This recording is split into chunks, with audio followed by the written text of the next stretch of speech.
Dapat mong panurin ang video na ito. Pumunta ka ng mag-isa, huwag mong sasabihin sa asawa mo.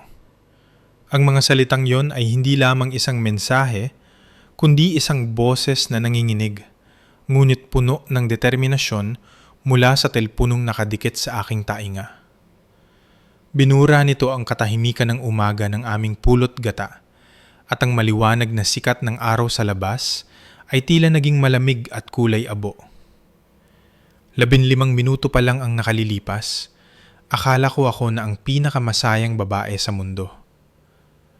Nagising ako sa isang mamahaling kondo sa Bonifacio Global City, BGC, isang pamana mula sa aking lola, kung saan nangarap ako ng isang buong pamilya. Ang sikat ng araw ay tumatago sa puting kurtina, humahalik sa aking 24 na karat na gintong singsing sa kasal na kumikinang pa sa aking daliri. Sa tabi ko, mahimbing pang natutulog si Rafael. Ang kanyang paghinga ay panatag. Ang kanyang gwapo at maamong mukha ay tila humihingi ng pagkalinga. Hinaplos ko ng bahagya ang kanyang noo at nangumiti ng may kasiyahan. Matapos ang 27 taon ng pagiging isang masunuring guro, sa wakas ay nahanap ko na ang aking hantungan. Dahan-dahan akong bumangon at pumunta sa sala. Amoy pa rin ng saya ng kasal kahapon ang buong bahay. Ang mga regalo ay nakasalansan sa kanto at ang mga sobre ng pera ay hindi pa nabubuksan. Sa loob ng refrigerator ay may kalahati pa ng 3-tier cake, patunay ng marangyang handaan sa Luntian Restaurant kagabi. 30 mesa na puno ng pagkain, ang tunog ng pagbubukas ng alak at ang mga pagbati para sa perpektong magkapareha ay tila umaalingaw-ungaw pa sa aking isipan. Ang lahat ay tila napaka-perpekt. Ngunit bago tayo magpatuloy, pakisuri kung nakasubscribe na kayo at ipaalam sa amin sa comments kung taga saan kayo nanonood. Ang inyong suporta ang nagbibigay lakas sa akin na ituloy ang kwentong ito. Habang nagsasalin ako ng maligamgam na tubig, biglang nag-vibrate ang telepono ko sa lamesa. Hindi kilalang numero. Sinagot ko ito at sa kabilang linya ay si Tito Manny, ang may-ari ng Luntian Restaurant at matalik na kaibigan ng tatay ko. Althea! Ang boses niya ay hindi masigla tulad ng pag-cheers niya kagabi. Ito ay mababa at nag-aalangan, na tila may daladalang mabigat na bato. Alam kong unang araw mo bilang asawa, pero hindi ako pwedeng manahimik. Kailangan mong pumunta rito sa restaurant na yun din. Mag-isa ka lang. Huwag mong ipapaalam sa asawa mo. Huminto ang tibok ng puso ko. Isang masamang kutob ang tila tumusok sa aking dibdib. Si Tito Manny ay isang kagalang-galang na tao. Hindi siya tatawag ng ganitong oras para lang makipagtsismisan. May problema po ba, Tito? Tanong ko. Nagsisimula ng mabasag ang boses ko. Ang dangal mo ang nakataya rito, Althea. Sagot niya. Ang bawat salita ay tila pa ko na bumaon sa aking pandinig. Itinatangi kita bilang sarili kong anak, kaya ko ito ginagawa. Halika na. Binitawan ko ang telepono. Nanghina ang aking mga tuhod at isang malamig na pakiramdam ang gumapang sa aking likuran. Sakto namang narinig ko ang kaluskos mula sa kwarto. Lumabas si Rafael, mapungay ang mga mata at malambing na nagsalita. Wife, gawan mo naman ako ng kape. Ang sakit ng ulo ko sa nainom ko kagabi. Niyakap niya ako mula sa likod at isinandal ang kanyang baba sa aking balikat. Sa normal na pagkakataon, matutunaw ako sa lambing na ito. Pero sa sandaling ito, habang umaalingaw-ngaw ang babala ni Tito Manny, ang haplos ni Rafael ay nagdulot sa akin ng panginginig. Pinilit kong pakalmahin ang aking puso at pinanatili ang aking boses na normal hanggat maaari. Isang masakit na pagpapanggap. Matulog ka muna, kailangan kong pumunta sandali kina mama. Bakit ang aga? Bulong ni Rafael habang hindi pa rin bumibitaw. Naiwan ko kasi yung PSA birth certificate ko ron kahapon. Sabi ni Papa kailangan daw para sa ilang dokumento. Nagsinungaling ako. Hindi makatingin ng diretso sa kanya. Ito ang unang pagkakataon na nakapagsinungaling ako ng ganoon kadulas. Binitawan ako ni Rafael at tumango. Sige, milisan mo lang ha. Mabilis kong kinuha ang susi ng motor at bag at lumabas ng pinto na tila tumatakas. Pagkasara ng elevator, tila nahiwalay ako sa paraisong akala ko ay akin. Malamig ang aking mga kamay habang hawak ang manibela. Hindi ko alam kung ano ang naghihintay sa akin sa Luntian Restaurant. Pero sa kaibuturan ng aking puso, isang malupit na kutob ang nagsasabi na ang makulay na buhay ni Teacher Althea ay nagtapos na rito. Humahampas ang hangin sa aking muka habang binabagtas ko ang traffic ng Maynila gamit ang aking lumang scooter. Maaari naman akong magkotse o mag-grab, pero sa aking takot, pinili ko ang motor na ito. Ang aking kasama mula pa noong kolehiyo, ang tanging bagay na pag-aari ng isang Althea na wala pang asawa at hindi pa mayaman. Habang papunta sa restaurant, ang mga alaala ng nakaraang 6 na buwan ay paulit-ulit na naglalaro sa aking isipan. Nagsimula ang lahat na tila isang teleserye. Naalala ko pa ang hapon na yun. Biglang bumuhos ang malakas na ulan sa EDSA. Tumirik ang motor ko sa gitna ng baha. Napapalibutan ng busina at mga taong walang pakialam. Nakatayo ako roon, basang-basa at malapit ng maiyak. Doon lumitaw si Rafael. Hindi siya naka-sports car, kundi naka-uniforme ng isang technician na puno ng grasa. Pero ang ngiti niya noon ay mas maliwanag pa sa mga ilaw sa kalsada. Tinulungan niya akong itabi ang motor. Pinagpawisan sa pag-aayos nito. Nalunod lang sa gasolina to, huwag kang mag-alala. Sabi niya nang may init at katiyakan.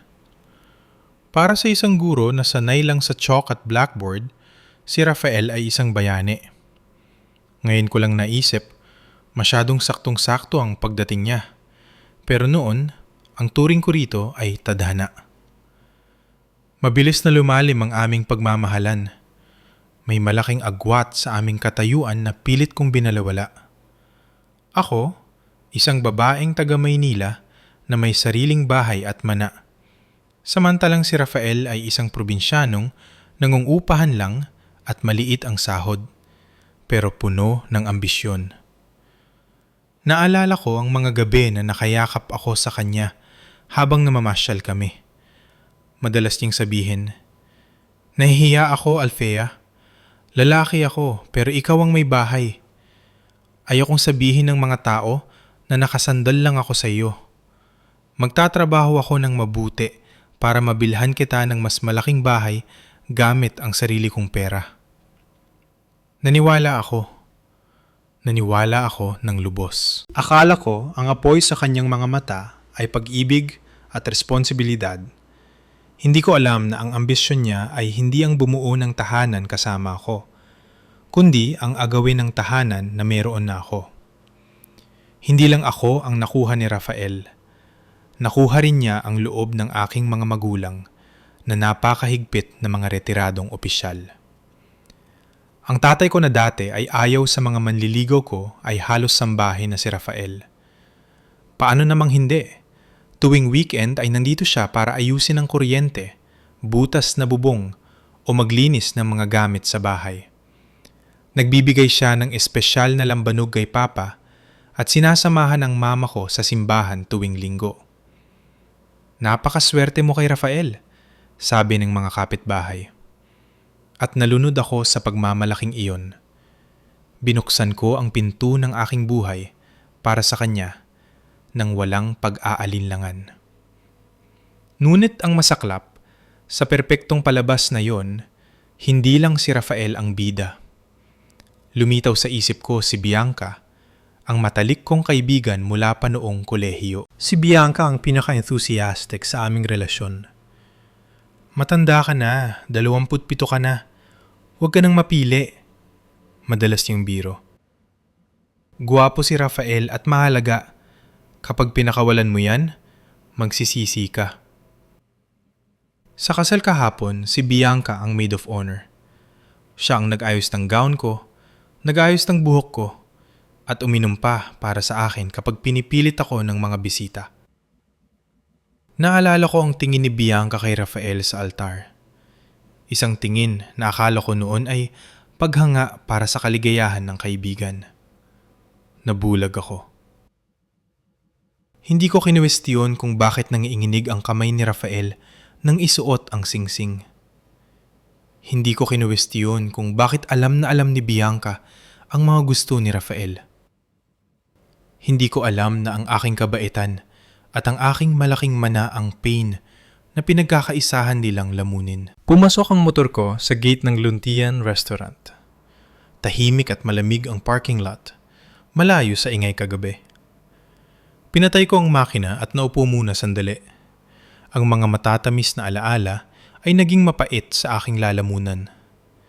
Hindi na sila patunay ng pag-ibig, kundi mga piraso ng isang maingat na patibong. Huminga ako ng malalim at pumasok. Pumasok ako bilang isang asawa na wala pang 24 na oras na kasal. Pero alam kong paglabas ko, ang inosenteng Althea ay mamamatay na. Mabigat ang aking bawat hakbang sa lobby. Ang lugar na ito na puno ng tawa kagabi ay tila naging isang punerarya. Amoy na amoy ang sanitizer na humahalo sa amoy ng natapon na alak. Naghihintay sa akin si Tito Manny sa dulo ng hallway. Mukhang tumanda siya ng 10 taon simula kagabi.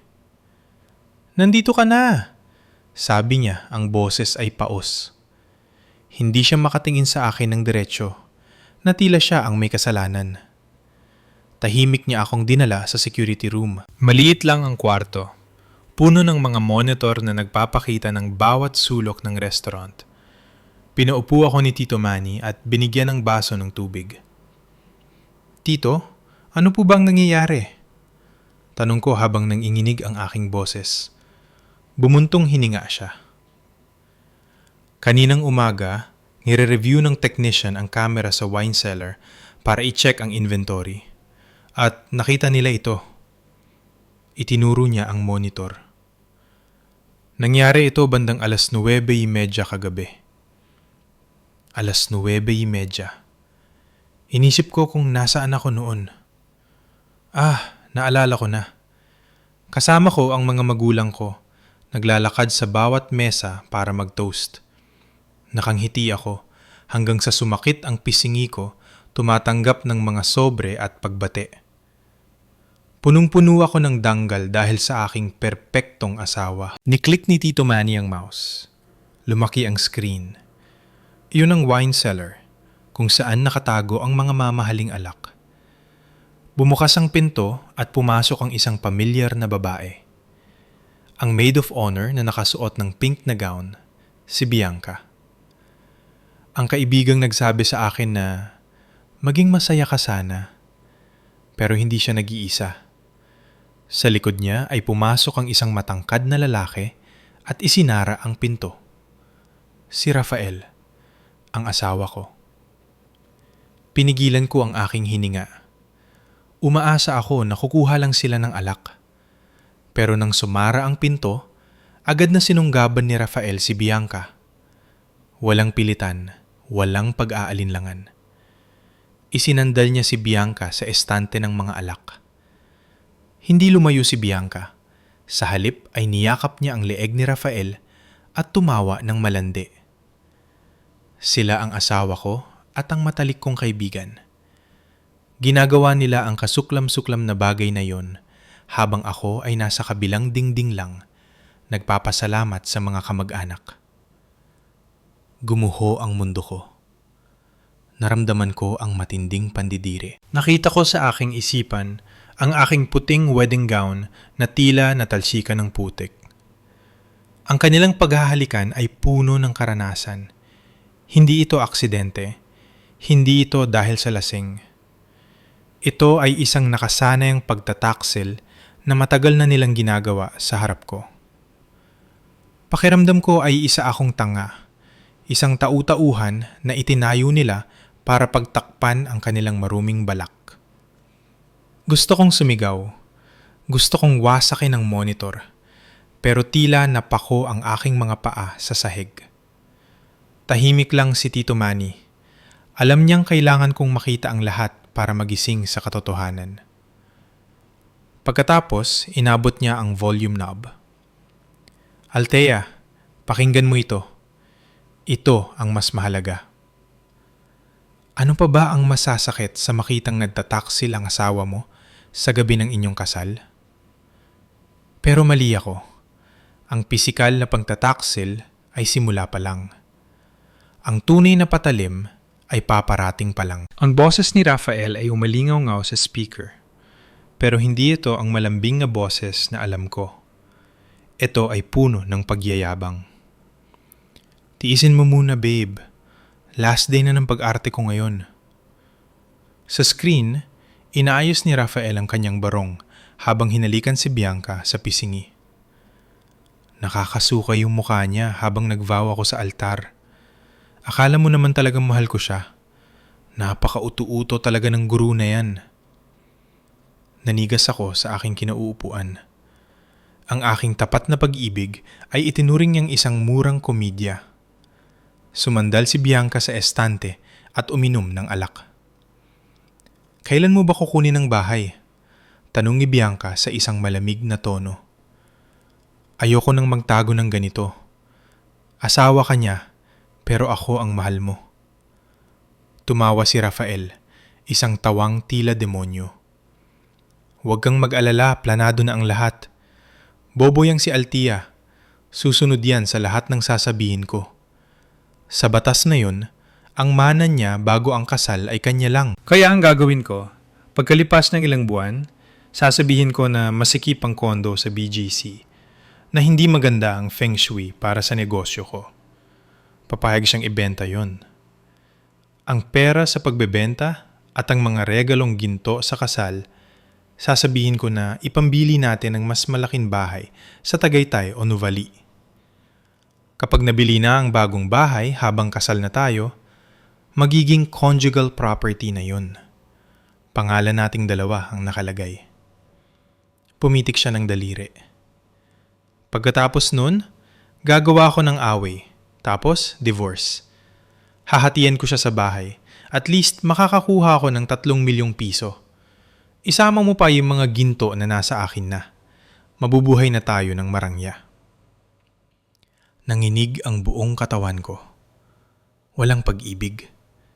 Simula pa lang, ang target niya ay ang kondo ko sa BGC at ang aking mga ari-arian. Hindi siya nag-asawa, kundi nagpatupad ng isang economic scam na nakabalot sa kasal. Ang lahat ng pagpapakitang tao niya sa mga magulang ko ay mga hakbang lang sa isang laro. Hindi ka ba nabuburyong sa kanya? Tumawa si Bianca. Napakawalang kwenta ni Althea. Ang manamit palaging balot na balot. Siguradong boring yan sa kama. Numuso si Rafael nang may panghahamak. Sobra. Kapag kasama ko siya, ikaw lang ang iniisip ko. Akala mo naman kung sinong banal na itinatago ang puri. Kinuha ko lang siya dahil sa magandang pangalan ng pamilya nila at dahil sa bahay na walang utang sa bangko. Sino bang magmamahal sa babaeng kasing tanga niya? Napahawak ako ng mahigpit sa upuan hanggang sa bumaon ng aking mga kuko. Pero hindi ko naramdaman ang sakit. Mas masakit ang kahihiyan. Huwag mong kakalimutan ang parte ko, ha? Sabi ni Bianca. Ako ang nag-push sa inyo. Kung hindi dahil sa akin, hindi ka sasagutin ng babaeng yan at hindi papayag ang mga magulang niyang pakasal kayo. Alam ko, babe. Ikaw ang best director ko. Inayos ni Rafael ang kanyang buhok. Nag-spray ng pabango para takpan ang amoy ni Bianca. Kailangang mawala ang amoy mo, baka makahalata yung tangang yon. Matalas ang pang-amoy nun. Tumawa si Bianca. Ayon, mabanggo na ang national groom. Labas na tayo bago ka pa hanapin ang asawa mo. Bumukas ang pinto at lumabas sila. Namatay ang screen. Ngunit sa aking isipan, ang tawa ni Bianca at ang salitang tanga ni Rafael ay patuloy na bumubugbog sa aking dibdib. Wala na ang inosenteng Althea. Ngunit sa loob ko, isang malamig at matigas na bagay ang nagsimulang mabuhay. Hindi ako umiyak. Ang aking lalamunan ay tila punong-puno ng apoy, pero tuyo ang aking mga mata. Kung iiyak ako ngayon, kung uuwi ako at hihiling agad ng divorce, magiging biktima lang ako. Magiging paksa lang ako ng tsismis. At silang dalawa, sa kapal ng mukha nila, ay gagawa ng kwento para magmukhang sila ang tama. Hindi. Hindi ko papayagan na apihin lang nila ako. Tumingin ako kay Tito Manny. Ang boses ko ay naging malamig at matigas. Tito, kailangan ko ang kopya ng video na ito, pati na ang audio. Tumango si Tito Manny. Ibibigay ko sa iyo ang USB na yun din. Suportado kita, Althea. May anak din akong babae at hindi ko hahayaang makalusot ang ganitong klaseng hayop. Hawak ang USB, naramdaman ko na para akong may hawak na kargadong baril. Hindi na ito ebidensya ng sakit, kundi sandata. Umalis ako sa restaurant habang tirik na tirik ang araw sa Maynila. Hindi ako umuwi agad. Nagpunta ako sa isang park. Naupo sa loob ng sasakyan at tiningnan ang mga taong dumadaan. Ang mundo nila ay normal, habang ang mundo ko ay sumabog na. Nag-vibrate ang phone ko. Wife, nasaan ka na?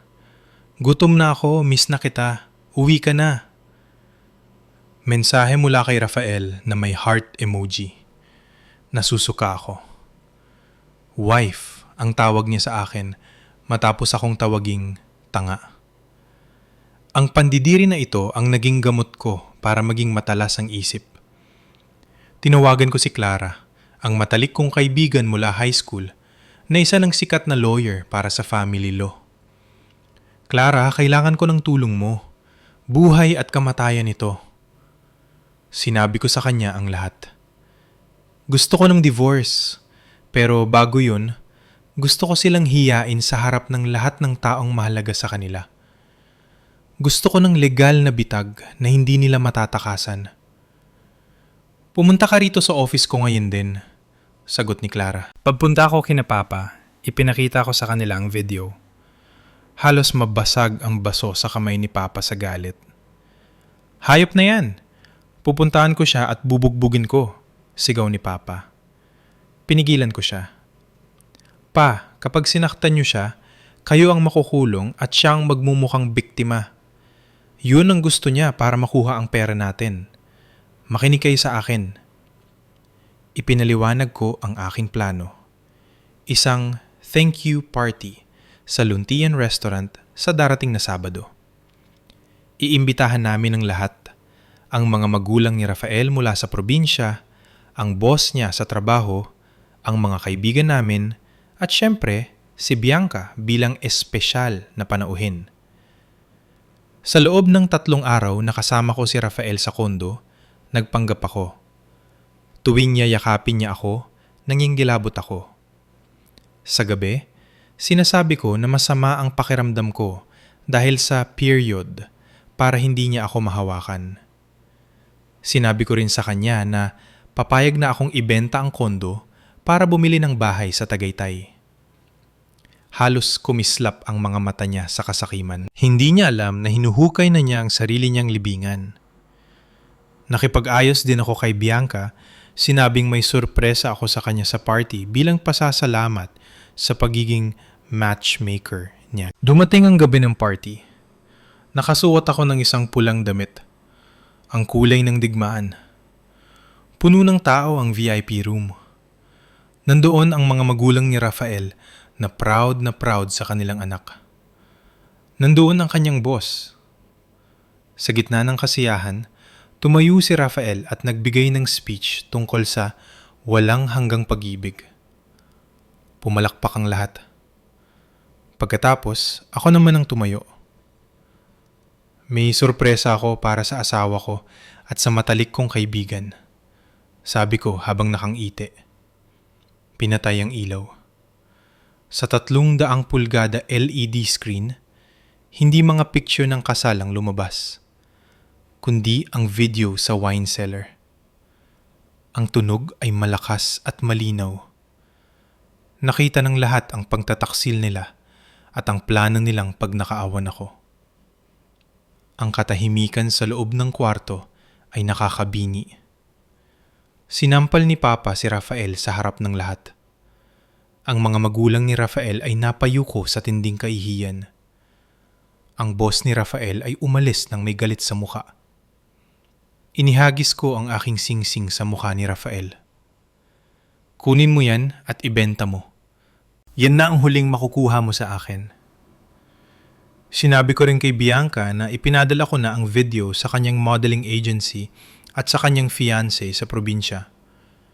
Wala silang nagawa, kundi ang manginig sa takot at kahihiyan. 1 taon ang lumipas. Tapos na ang divorce. Nakuha ko ang lahat ng sa akin dahil sa tulong ni Clara.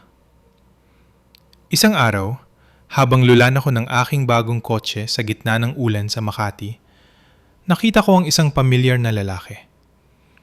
Nakauniporme siya ng isang delivery rider, basang-basa sa ulan, at nakikipagtalo sa guard tungkol sa parking. Si Rafael. Ang dating hambog na lalaki ay isa na ngayong kaawa-awang anino ng kanyang nakaraan. Nawalan siya ng trabaho at nasira ang pangalan sa buong Maynila. Tiningnan ko lang siya ng sandali. Walang galit, walang saya, purong kawalan ng pakialam. Itinaas ko ang bintana ng kotse at nagmaneho palayo. Ang kwento ni Althea ay isang paalala. Ang kabaitan ay mahalaga, pero ang talino at tapang ang iyong proteksyon. Ang pinakamagandang higanti ay hindi ang pakikipag-away, kundi ang pagbangon at pamumuhay ng mas masaya at mas matagumpay kaysa sa mga taong nagtangkang sumira sa iyo.